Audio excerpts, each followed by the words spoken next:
नमस्कार दोस्तों, मैं अरविंद कुमार यादव फिर से आपके बीच हाजिर हूँ एक नया जो है प्रकरण लेकर के। ये प्रकरण ये है कि जैसे कि आपको पता है कि सभी लोगों के द्वारा पूछा जा रहा है कि नौकरी में बरकरार रहने के लिए उन्हें कौन सा टेट देना पड़ेगा। बहुत लोगों जैसे फ़ोन करके पूछते हैं कि सर नौकरी में बने रहने के लिए मुझे कौन सा टेट देना चाहिए।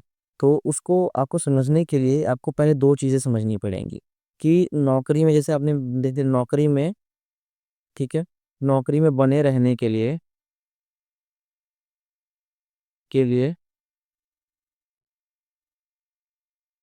कौन सा टेट देना होगा देना होगा। देखिए इसको समझने के लिए सब आपको दो चीजें समझनी पड़ेंगी। देखिए दो चीजें सबसे पहले क्या समझनी पड़ेंगी, सुप्रीम कोर्ट का आपको ऑर्डर समझना पड़ेगा। सुप्रीम कोर्ट का जो 1 सितंबर का जो ऑर्डर था उसमें क्या लिखा हुआ है वो आपको समझना पड़ेगा। दूसरी क्या समझना पड़ेगा कि एनसीटीई का क्या नियम है, एनसीटीई का इस संबंध में क्या नियम है। ये दो चीजें आपको समझनी पड़ेगी, तभी आप समझ पाएंगे कि हम आपको कौन सा टेट देना चाहिए नौकरी बचाने के लिए।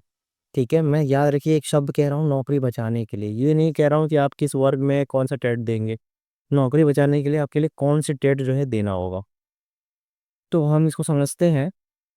तो देखिए नौकरी में बरकरार रहने के लिए हमें जो टेट देना होगा वो है, देखिए उससे पहले हमको समझना पड़ेगा सुप्रीम कोर्ट को, और हमको दूसरी चीज का समझनी पड़ेगी एनसीटीई को।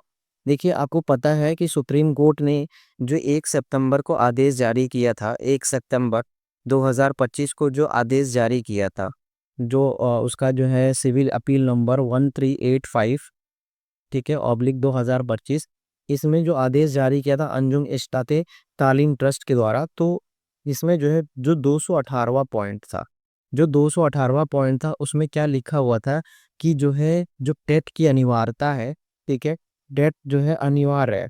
ठीक है, क्या है, टेट अनिवार्य है।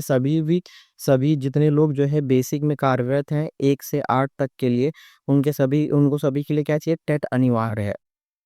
ठीक है, उन्हें बहुत ज़्यादा नौकरी कंटिन्यू रखनी है या फिर जॉब बरकरार रखनी है तो उसको क्या है कि टेट जो है ज़रूरी है। उन्होंने दूसरे जो जो 217वां पॉइंट जो था उनका जजमेंट का, उसमें उन्होंने लिखा था कि 2 साल के भीतर जो है, 2 साल के भीतर इसको जो है आपको जो है टेट जो है पास करना होगा।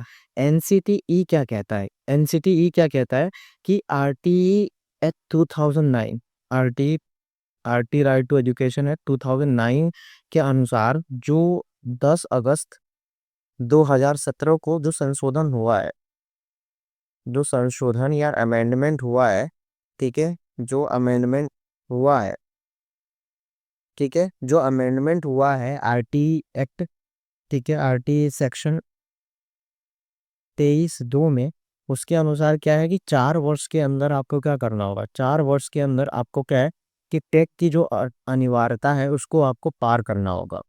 टेट की जो अनिवार्यता है उसको आपको पार करना होगा, जिसकी जो है सीमा जो है 31 क्या थी, 31 मार्च 2019 थी।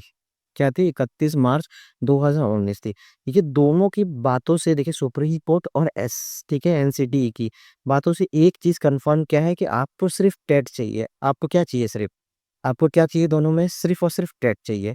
आप देखिए एक चीज याद रखिए, आप या तो किसी वर्ग में होंगे, या तो आप प्राथमिक वर्ग में होंगे, या तो जूनियर में होंगे, ठीक है, उच्च प्राथमिक वर्ग में।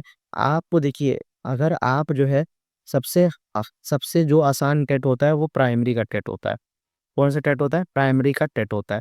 तो मैं आपको ये सजेस्ट करूंगा, ये आपको कहूंगा आप भले ही यूपीएस के हैं, ठीक है, आप यूपीएस की भी तैयारी करिए, यूपीएस का भी दीजिए, लेकिन आप जो है अनिवार्य रूप से जो है प्राइमरी टेट दीजिए। सभी लोग, प्राइमरी टेट पास होना भी आसान है, और मिनिमम अर्हता क्या है, टेट है।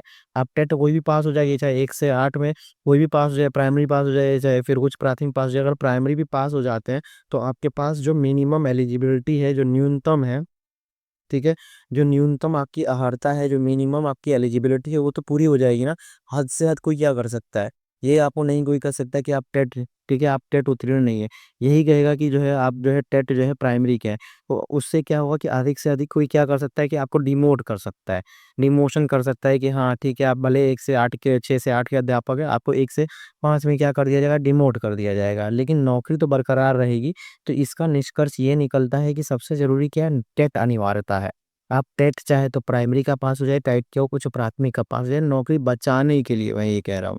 ठीक है, तो सबसे आसान जो होता है प्राइमरी का टेट देना होता है, प्राइमरी का टेट पास होने में भी इजी रहता है। तो आप सबको मैं यही कहूँगा कि आप चाहे किसी भी वर्ग के हैं, अगर उच्च प्राथमिक वर्ग के हैं, तो आप पक्का जो है प्राइमरी का टेट पढ़िए और उसको उत्तीर्ण होना आसान रहता है। ठीक है, और देखिए एक चीज़ और है कि यूपीएस का जो टेट होता है, यूपीएस का जो टेट होता है, देखिए जो दो वर्ग में होता है साइंस, ठीक है, यूपीएस में दो वर्ग जैसे हैं, ठीक है, साइंस, ठीक है, जैसे हमारा यू अपर टेट जो होता है, ठीक है, अपर टेट या उच्च प्राथमिक का टेट जो होता है 6 से 8 के लिए, उच्च के लिए, देखिए उसमें दो जो टेट होते हैं, तो ठीक है, एक तो सामाजिक विषय के, ठीक है, सामाजिक, ठीक है, सामाजिक विषय का, और दूसरा विज्ञान का।